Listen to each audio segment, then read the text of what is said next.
Pán sudca, dokladám materiál, na základe ktorého som bol zadržaný. Tu je prijazdová cesta, tu je policajný zbor. Tu je cesta, na ktorej som sa vraj vozil. Ale moja garáž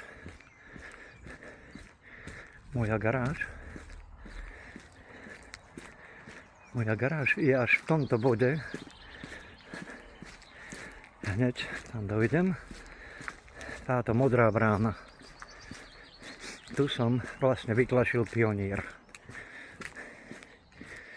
Tak ako som uviedol v dokumentoch. Tu som ho vytlačil a tu som ho potlačil popri garáži takto.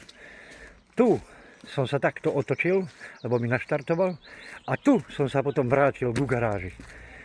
Tak, čo som porušil, aké zákony, to, že som mal vypité. A potom som šiel do garáže a tu mám Pioniera rozmontovaného, ktorého som opravoval, lebo mi nešiel. A tu montujem také zariadenie, volá sa tyristorové zapaľovanie a nešiel mi nakopnúť. Iba to som spravil.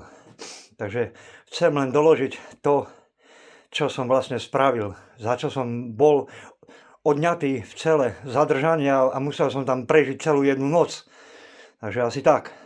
Ďakujem za vypočutie. Musel som vám doložiť ešte aj tieto dôkazy, lebo sa proste obraňujem kvôli tým ľuďom, ktorí ma vlastne takto obvinili z toho, že som šiel po ceste niekde sa voziť. Ja som sa nešiel voziť, len naštartovať toho Pioniera.